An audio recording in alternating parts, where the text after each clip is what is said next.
Hello everybody. I'm going to try making pasta again. This time egg-based pasta made with the 00 soft wheat flour. And again, I'll show you, probably not in focus, no, but that's the brand that I'm using. Um, if you can't find a 00 flour in your local grocery store, I get mine on Amazon, that and the semolina durum wheat flour, both from Amazon, and quite reasonably priced. I just reminded myself of something.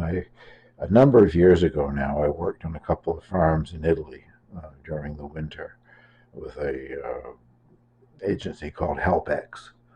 Uh, in exchange for room and board, you work half a day, 5 days a week. Anyway, one of them was south of Rome, and the lady of the house, Paola, gourmet chef, in my opinion, and did the typical of the country Italian cooking. A lot of the herbs and things she gathered wild in the fields, but in her pantry there were probably 20 of these 1 kilogram bags of flour. And I made some comment about, why do you buy it in such small bags? She said, that's all that's available here. If you're here in North America, you know that we can buy flour in, well, 10 kilogram bags or 25-pound bags, whatever you want to call them. And that's how I commonly buy it. But in Italy, you use the small bag, and that's all that's available. Well, I'm following once again the recipe from the Pasta Granny book, and I've done this. I guess this is probably my third time, so hopefully I'll get the same kind of success this time. For 100 grams of flour, which is what they recommend as a individual serving, as I said in my last video, that's a large serving. But anyway, that's the formula that I follow.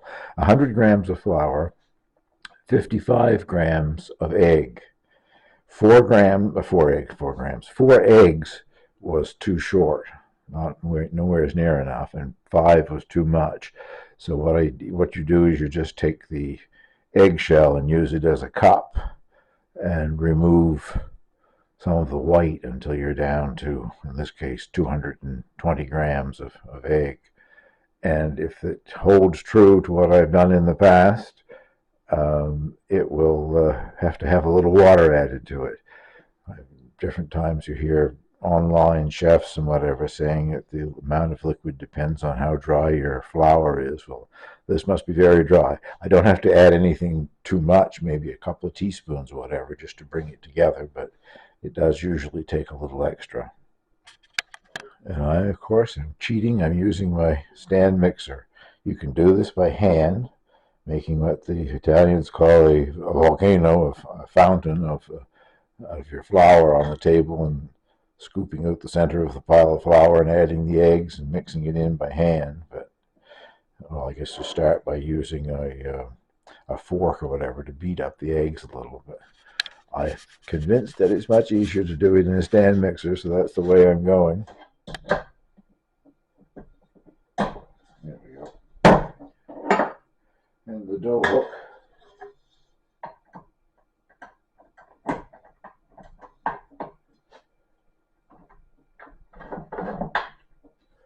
And this goes for 10 minutes once it's fully incorporated.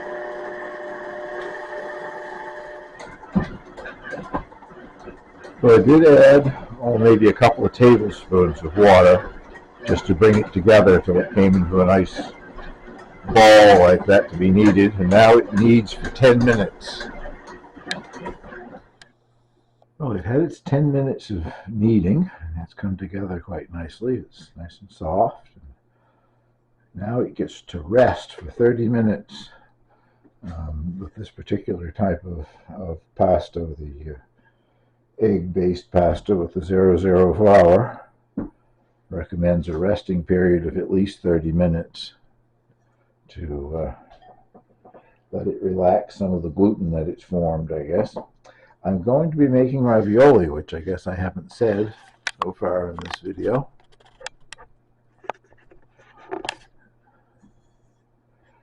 And what what I plan to do for a filling is ricotta and spinach, sort of a classic Italian filling for ravioli. And you want a good quality ricotta, one that's dry, not you see those tubs sometimes in stores where they're floating in a liquid. This is one of my cheese making baskets, which you probably haven't got in your house. But I've had it in that overnight, and this is the amount of liquid that came out of it. It's a very good brand, Saputo, I think it's called, and it was dry to begin with, but you don't want it to be too wet, so I left it in the strainer overnight. If you don't have, obviously you probably haven't got a mold like this, you could use cheesecloth if you have it, hang it over a bowl in cheesecloth, or perhaps one of those paper coffee filters. That would probably work quite well. And I'm mixing spinach. This is boughten frozen spinach, which I thawed, and then I squeezed as much of the liquid as I could possibly squeeze out of it.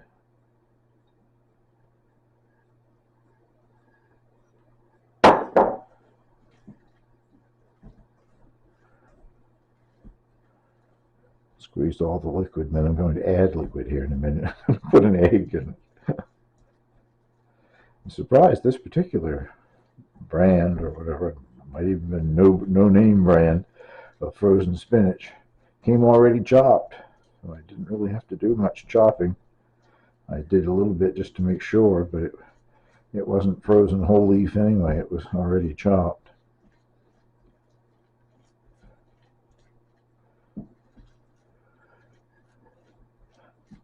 This is going to make many more ravioli than I will eat today. But my plan is to try to use all of this in ravioli. I think I've probably got enough pasta with that 400 grams of flour, plus the egg.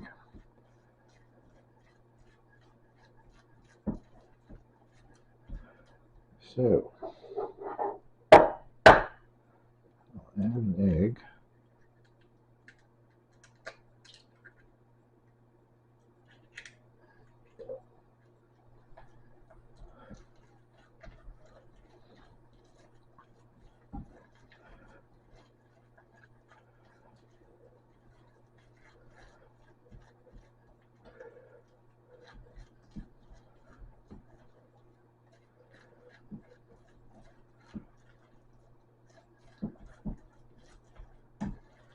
I'll keep stirring that more in a few minutes.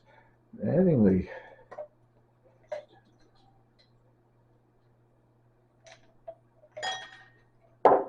get it here.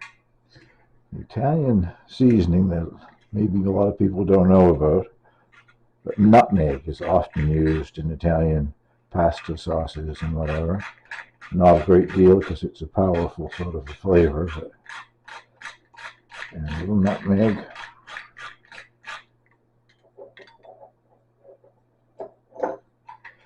And I will season it. I'll kill myself getting it. I'll season it with salt and pepper. This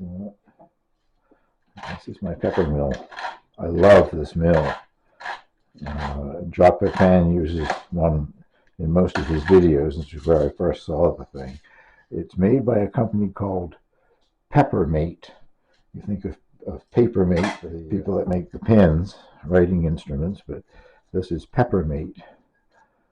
It's the only mill I've ever had that grinds peppercorns the way I like it anyway, and you can set it to grind it as coarse or as fine as you want. Well, that is my filling, and once the 30 minutes are up, then we'll be rolling out the pasta dough. Well, the pasta has rested for its 30 minutes, and now I'm going to try rolling it out That is not set right.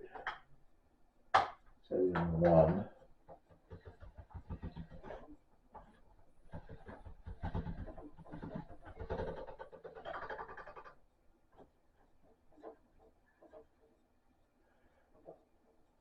I didn't weigh it because I'm not really certain how much pasta to use. It's a trial and error at this point.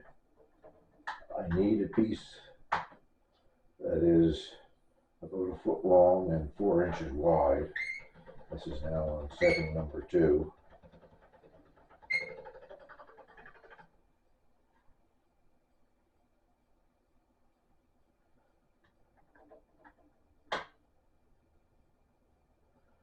This is my first time at making ravioli, so it's sort of trial and error at this point, I guess.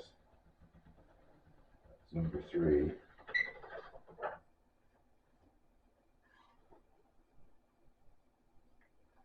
not sure how thick I want it.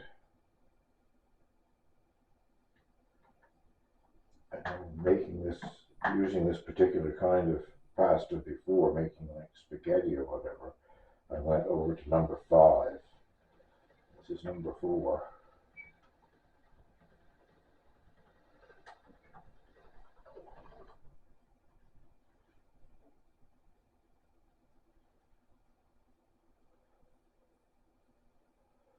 I should have been putting some flour on it. It's sticking together.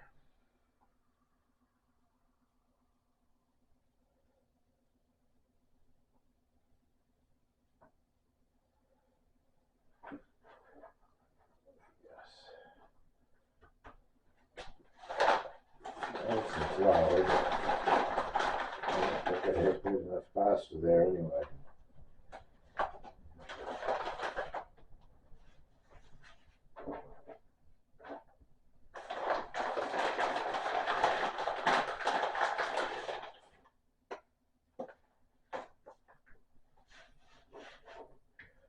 Over to 5 and see what it looks like anyway.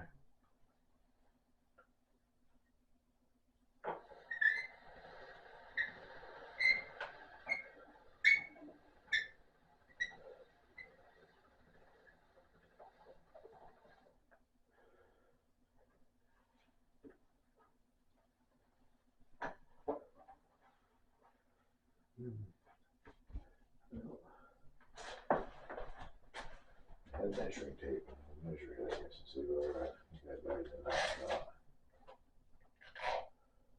Yeah, I think that's number 5. I think is enough. I have to do a second sheet, so I won't make you sit through that, but I'll come back once I get the second sheet done. There are many different kinds of ravioli making things,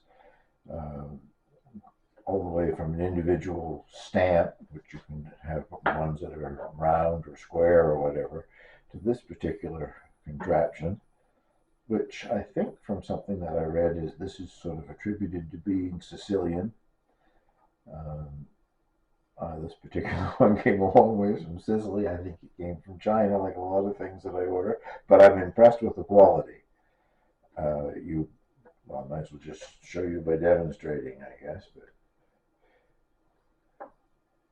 you cover it with a sheet of pasta.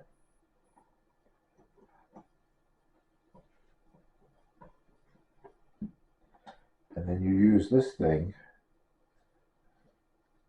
to make the indentations in it to put your filling in your ravioli. That's interesting.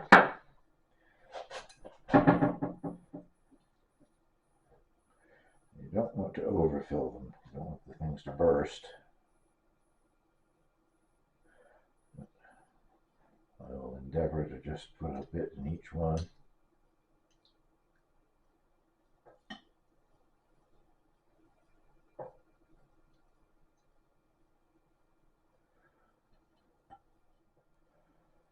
Now I have it full, I guess. Hopefully not too full. As I said, this is the first time I've ever made ravioli, so trial and error. You put a little water, take a pastry brush just dipped in ordinary water, around the edges. Act as a glue to kind of seal them together.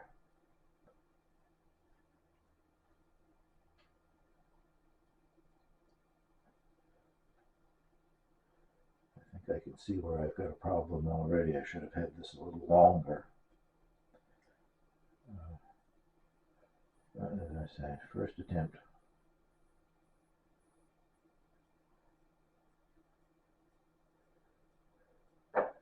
Should be up this way a little bit further on the end here.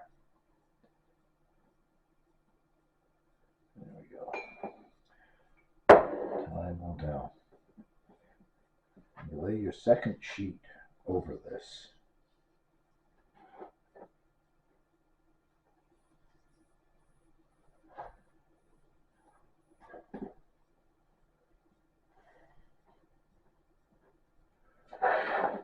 To cut them out, you use a rolling pin.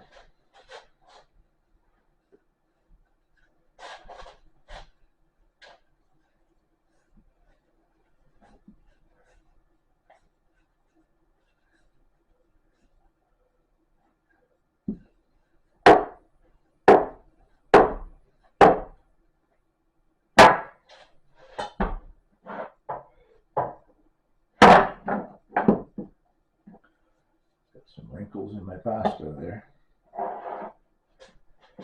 And that should make it so I can remove the outside edge.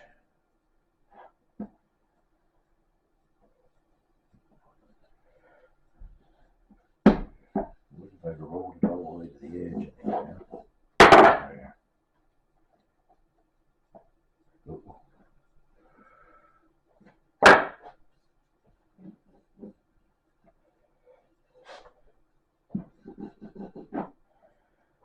I was scared of using too much pressure and didn't use enough.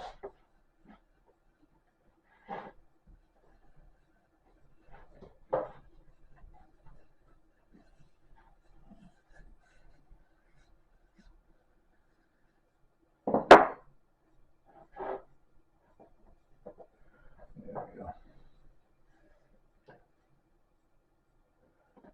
And then, of course, can be reused. Put them in my covered bowl here so it won't dry out. And have enough. Sorry for the racket.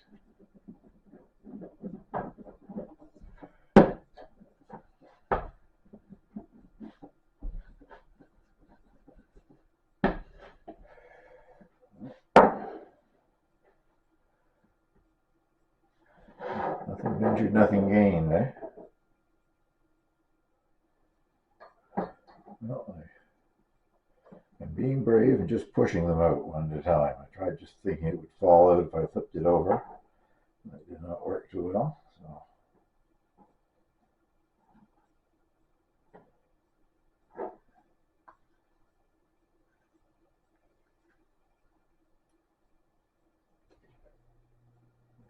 Hanging on there, I guess. Uh-oh, I see where I broke one. Anyway.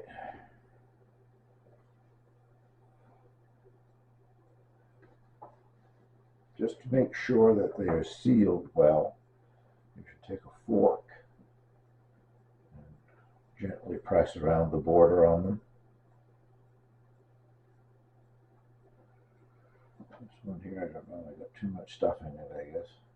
I'll put that one aside anyway. So,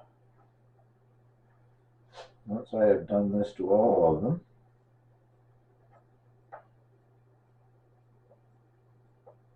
I'll bring you back. That's just to make sure that it's sealed. Well, hopefully I have them all sealed so they won't burst open. And now I'm going to put a saucepan of water and salt on to boil.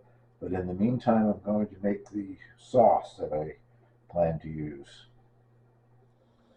Well, the sauce I'm going to use is a classic Italian sauce, probably from northern Italy, where butter is used more than it is down south. Southern Italy seems to be mostly olive oil. They use lots of olive oil in the north too.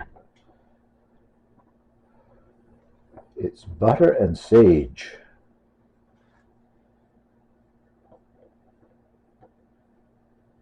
A little garlic thrown in. The garlic and the sage leaves will all be removed before I add the ravioli. I've got to watch this to make sure it doesn't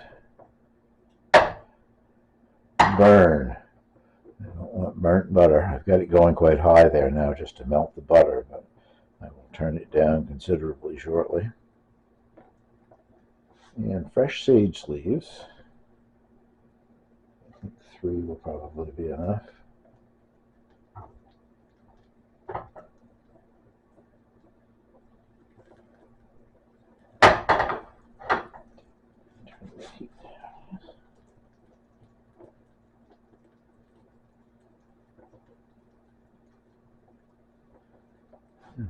Turn down enough that I hope it doesn't turn brown on me. And now I can see the water is boiling, so it's time to put the ravioli in. I'm not quite sure how long to cook these. Fresh pasta doesn't take very long, but also this filling has got raw egg in it, so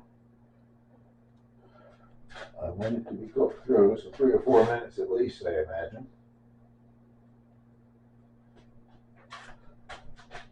If they don't all explode on me. So far, so good.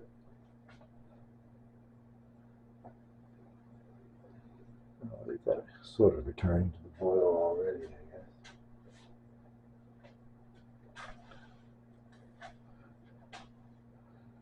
I'll bring you back when I think they're done and ready to go in the sauce. Well, I've removed the garlic and the sage leaves. They've done their job already. And the butter has just started to get a little brown on it. That'll give it a nice nutty flavor.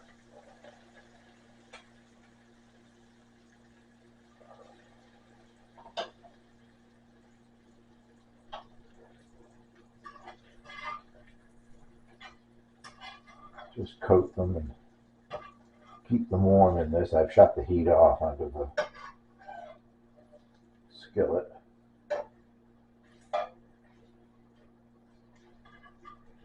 I can hardly wait to try them. I'm impressed that they didn't explode on me in the boiling water. Let's give this a try. Well, we gild the lily a little, of course. I'll add some Parmesan Reggiano. So there's 2 cheeses involved now, the ricotta and the Parmesan. I must say they smell delicious. Let's hope they taste as well as they smell.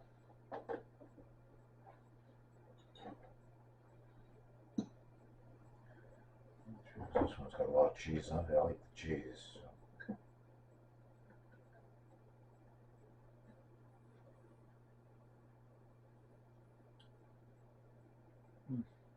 Oh, yeah. That is so good. Guess you can see the filling there. The filling is quite well done. I can taste the nutmeg. I put in the ricotta mixture.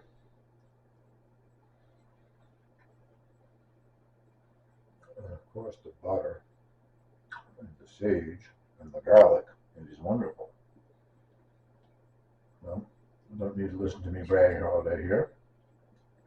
Thank you very much for watching. And if you try this at home, let me know what you think of it. I've got my work cut out for me for the rest of the afternoon, making ravioli and freezing them.